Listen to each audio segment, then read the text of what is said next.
PMCH Patna medical college and hospital, जिसके बारे में कोर्ट ने खुद कहा है कि यहां के डॉक्टरों और प्रबंधन को भगवान भी माफ नहीं करेगा। इसके अलावा इसी हॉस्पिटल के बारे में यह कहा गया कि सीएम नीतीश इसे विश्व का दूसरा सबसे बड़ा अस्पताल बनाएंगे और हेलीपैड की व्यवस्था होगी, जहां मरीज हेलीकॉप्टर के जरिए, एयर एम्बुलेंस के जरिए सीधे पीएमसीएच के प्रांगण में उतरेंगे। लेकिन इसका एक नया कारनामा जान लीजिए। यहां के दो क्लर्क हैं, संजय कुमार और धीरज कुमार, जिनको लेकर लोकायुक्त कई बार लेटर जारी कर चुका है। स्वास्थ्य विभाग के कई बड़े अधिकारी लेटर जारी कर चुके हैं कि इन दोनों का ट्रांसफर किया जाए। संजय कुमार को पटना डेंटल कॉलेज में ट्रांसफर किया जाना है और जो धीरज कुमार है उनको मुजफ्फरपुर के श्री कृष्ण चिकित्सा महाविद्यालय में ट्रांसफर किया जाना है। लेकिन बार बार लेटर लिखे जाने के बाद भी दोनों अंगद की तरह पैर जमाए हुए हैं और अस्पताल प्रबंधन में उन पर कोई कार्रवाई नहीं कर रहा है। अब स्वास्थ्य विभाग के डायरेक्टर इन चीफ को पत्र लिखना पड़ा है। 15 दिसंबर को पत्र लिखा है। पत्र लिखे हुए 4 दिन बीत गए हैं, लेकिन अब तक इन दोनों क्लर्क को जो है ट्रांसफर नहीं किया गया है। और खुद उस पत्र में डायरेक्टर इन चीफ ने लिखा है कि इन दोनों के ट्रांसफर की बात की जा रही है। अगर इन्हें ट्रांसफर नहीं किया जाता है तब अस्पताल प्रबंधन पर कार्रवाई होगी। इस मसले पर जब इस मेडिकल कॉलेज के प्रधानाचार्य से सवाल पूछा गया तब उन्होंने कहा कि अगर सभी लोगों का ट्रांसफर कर दिया जाएगा तो फिर काम कौन करेगा। कोविड के दूसरी लहर में आरटीपीसीआर टेस्ट जो है तो लिए हो, लेने के बाद जो है तो 2 दिन के बाद रिजल्ट जो है तो इमीडिएट वो हमको अवेलेबल कराए। रिजल्ट में हम पॉजिटिव पाए गए। पॉजिटिव रिजल्ट होने के बाद जो है तो सबसे बड़ी समस्या ये हुई कि अब हम इसका ट्रीटमेंट कहाँ से कराएं। ये सबसे परेशानी वाली बात यही हुई। उसके बाद हनुमान जी से हम इस पर कंसल्ट किए, बातचीत होने के बाद जो है तो उन्होंने हर एक तरह से सपोर्ट करना शुरू किया। हनुमान ऐप को डाउनलोड करें और इसका बेनिफिट आप उठाएं। पीएमसीएच का यह कारनामा है जहां स्वास्थ्य विभाग के डायरेक्टर इन चीफ के पत्र लिखने का भी कोई असर नहीं पड़ता है। ये वही पीएमसीएच है जिसके बारे में कोर्ट ने कहा था कि इन लोगों को भगवान भी माफ नहीं करेगा। जहां पर कोरोना काल में जब लोग ऑक्सीजन के बिना मर रहे थे, उस वक्त जो है पीएमसीएच में ऑक्सीजन घोटाला का एक बड़ा आरोप लगा और कहा गया कि जो खपत हो रहा है ऑक्सीजन का उससे कई गुना ज्यादा दिखाया जा रहा है। यानी साफ तौर पर पीएमसीएच से ऑक्सीजन की कालाबाजारी हो रही है और इस तरह की कई घटनाएं आती रहती हैं, कई ऐसे वीडियो वायरल होते हैं।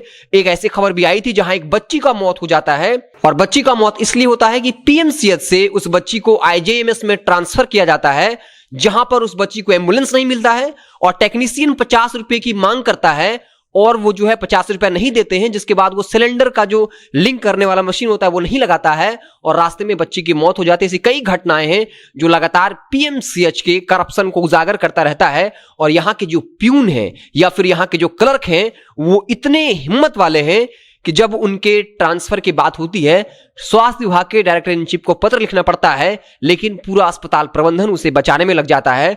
पीएमसीएच जिसे विश्व का दूसरा सबसे बड़ा अस्पताल बनाने की बात कर रहे हैं।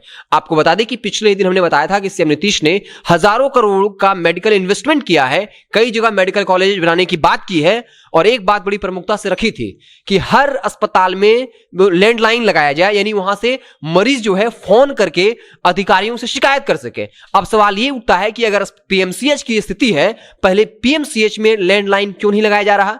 आपको बता दें कि जब कोरोना के काल में अस्पताल प्रबंधन से ये पूछा गया था, जो वहां के सबसे बड़े अधिकारी हैं, कि आखिर हर अस्पताल हर 24 घंटे में कितने मरीज आए हैं, कितनी की मौत हुई है, कितना बेड खाली है, ये क्यों नहीं बताया जा रहा है।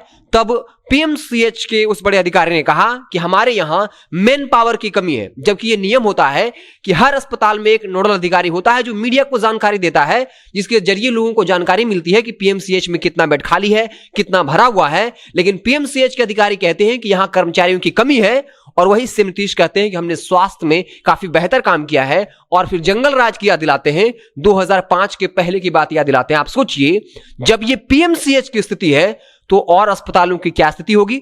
अगर आपकी पहचान किसी मंत्री से है, किसी बड़े नेता से है, तो कम से कम डॉक्टर आपको देखने आ जाएंगे। लेकिन अगर आप एक आम आदमी हैं तो आपका मरीज वहां तड़प तड़प कर मर जाएगा और डॉक्टर आपके मरीज को देखने तक नहीं आएगा।